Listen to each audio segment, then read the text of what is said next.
Good morning, people. It's the Brian Hornback Experience Express Edition.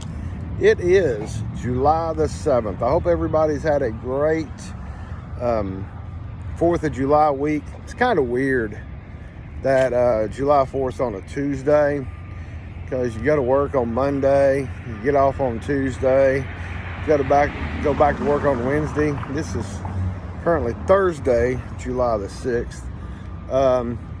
So what's going on in Knoxville and in the world? Well, the city elections, the primary is The primary is August the 29th. Early voting is August the 9th through the 24th. Things have kind of started up. You got four candidates five candidates for mayor. Man, I'm missing all kinds of things today. But Mayor India Kincannon, Jeff Tallman, Constance Every, and Barack and R.C. Lawhorn. Those are the candidates who are running. If somebody gets 50% plus one, then they don't have to have a runoff in November. And so Tallman for Mayor website has launched. I think it launched right around the 4th, a couple of days ago. Kincannon has been out working, campaigning. Constance Every, many of you know her. She's a community activist, is at county commission and city council meetings a lot, advocating for the black community. And so it will be an interesting race. The other race to really, two other races to really watch in August are the Knoxville Municipal Judge race. I've got a story up on that one. There's four people running. Municipal Judge John Rosen Jr. is running for re-election. He's been the judge for a little more than 30 years. That sounds like a long time, but Judge is still a relatively young man.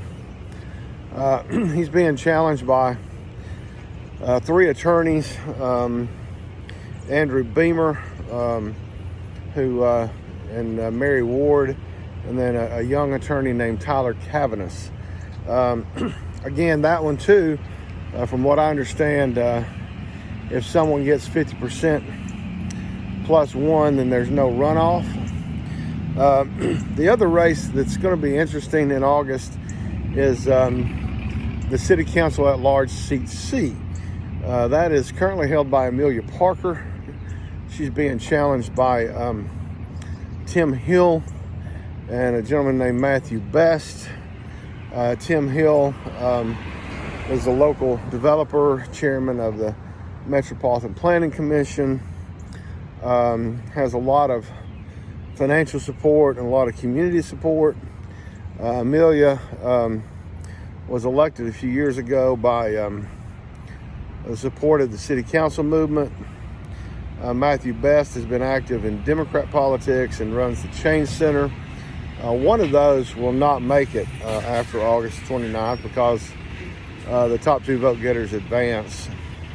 The other races that are going on is for City Council at Large Seat A.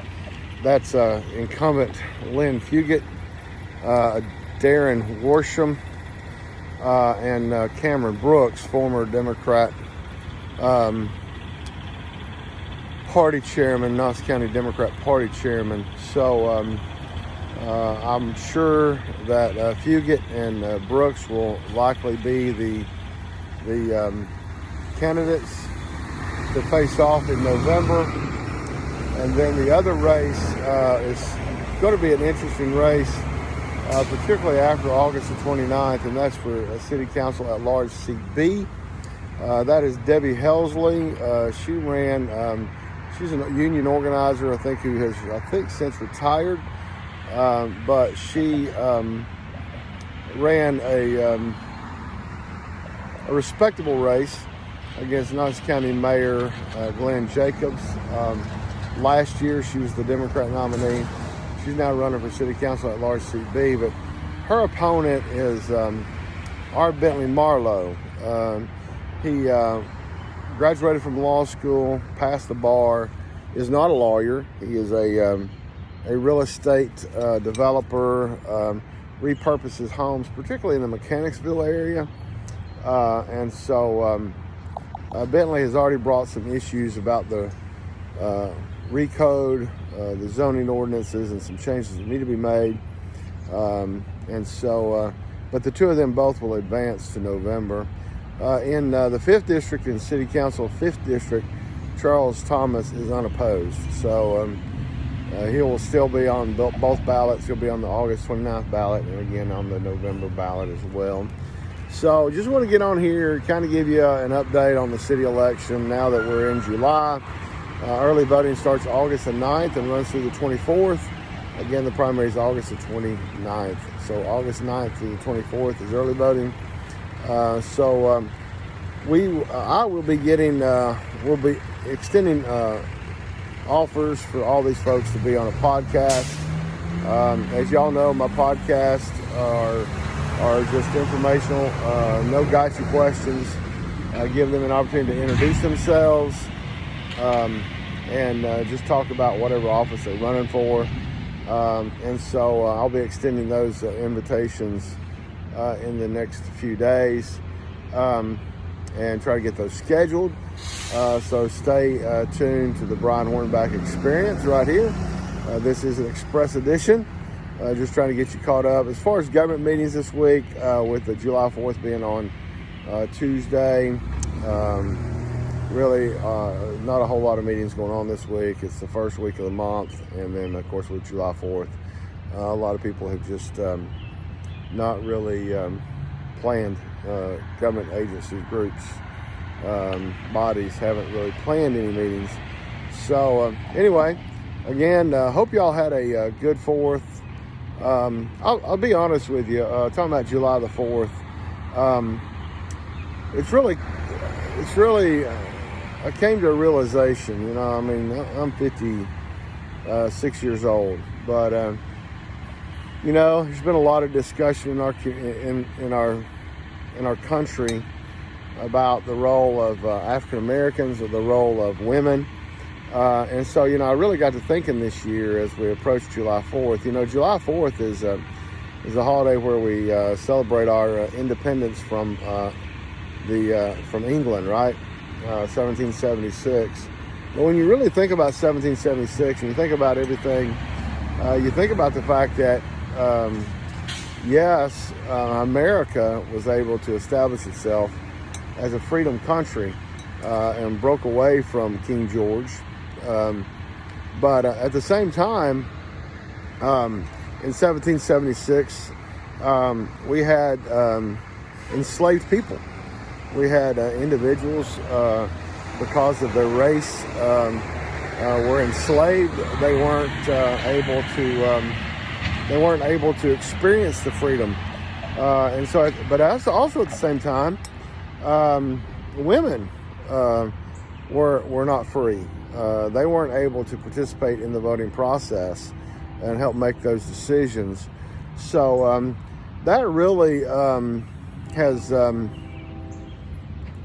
you know, I now understand why some people don't get overly excited, particularly persons of color, get that excited about July 4th. Also, here in Knox County, the county commission passed a resolution this past month, in the end of June, supporting the move by members of the National Band of the people of the Eastern Band of the Cherokee Indians in wanting to change the name, not of Clingman's Dome, the observation deck, but wanting to restore the Indian name Kauai to the mountain that the observation deck, Clingman's Dome, is named after. Clingman was a senator from North Carolina who was also a officer in the Confederate Army, if you will Google that.